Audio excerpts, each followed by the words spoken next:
It's not sexy, but most IT breaches come down to missing something in the basics. So here's 5 IT policies you need to put in place if you don't already have them in 2026. By the end, you'll know exactly which 5 policies to put in, what they should cover, and how to roll them out without making your team mutiny. First policy you need is what's called an acceptable use policy. It's the rules for what people can do with company devices, desktop, laptop, mobile, you name it. It should set clear boundaries as to what your team can do. It also has to set out clearly what's prohibited, what, if any, monitoring you're going to do on those devices, and the consequences and enforcement steps in the case of a breach of the policy. It's pretty typical to allow your devices to be used for limited personal use outside your normal working hours. But some things that are typically disallowed are sharing of devices with other people, password sharing, gaming, gambling, some of those more adult activities, shall we say, and the catch-all illegal, offensive, or harmful activities. Now, as someone who's been doing IT services for over 20 years, you would think that these things are pretty common sense, but please trust me when I tell you they are not. Second policy is a password policy and a multi-factor authentication policy. Usually it's all tied into one.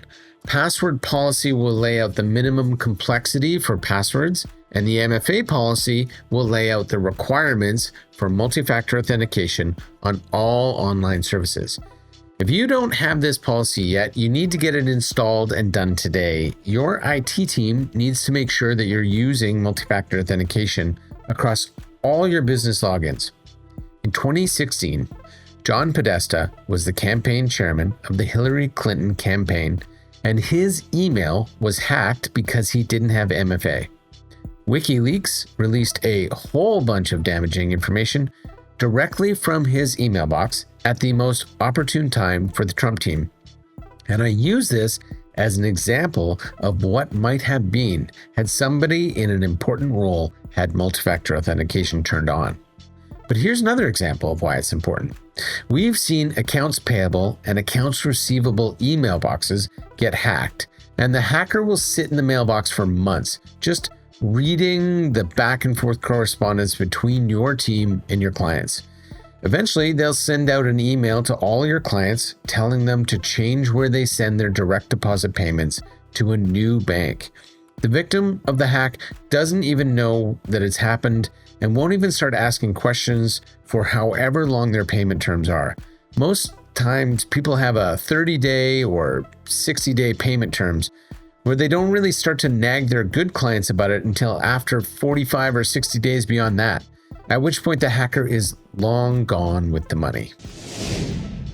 Third policy you need is a data security and protection policy, something that will put you in compliance with local government regulations like PIPEDA and PIPA, where I live in British Columbia.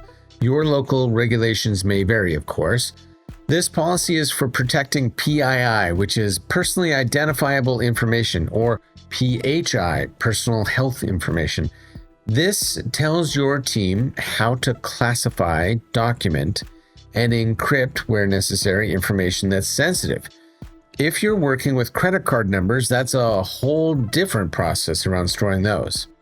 This policy is becoming increasingly important too with the adoption of AI inside organizations, because people within your organization can use AI to search the entire company data storage for these sensitive documents. Fourth policy is for mobile device and remote access. This is about laying out which devices are allowed to remotely access your company's systems and by what methods. This is where you lay out VPN policies, zero trust, personal devices, public wireless, all of those things that can be breach points in a modern network. Oftentimes, unmanaged devices are the weakest link in your business cybersecurity. We highly recommend that you have a clause in here allowing for remote wipe of any device that accesses business information, which can consist of anything, including email. You may want to also include something about screen lock timing, hard drive encryption, and what data may or may not be downloaded to mobile devices. The fifth policy is incident response. This is important because when something does happen, you want your team to know what to do about it. Who do they call? What information do they have to keep and relay to your IT team? You should have roles and a notification tree here in your incident response plan. Do any partners or outside regulators need to be notified? Is there an evidence requirement should you need to work with local authorities? These policies are about speed and clarity to limit the damage done. If you're one of our customers, reach out to us as we have templates that we can provide you to get started. If not, we recommend you reach out to your resident neighborhood legal professional to get help drafting them. Make sure you talk to your IT team and see where the technical and the policy overlap so you're not missing any I's or T's that need to be dotted and crossed.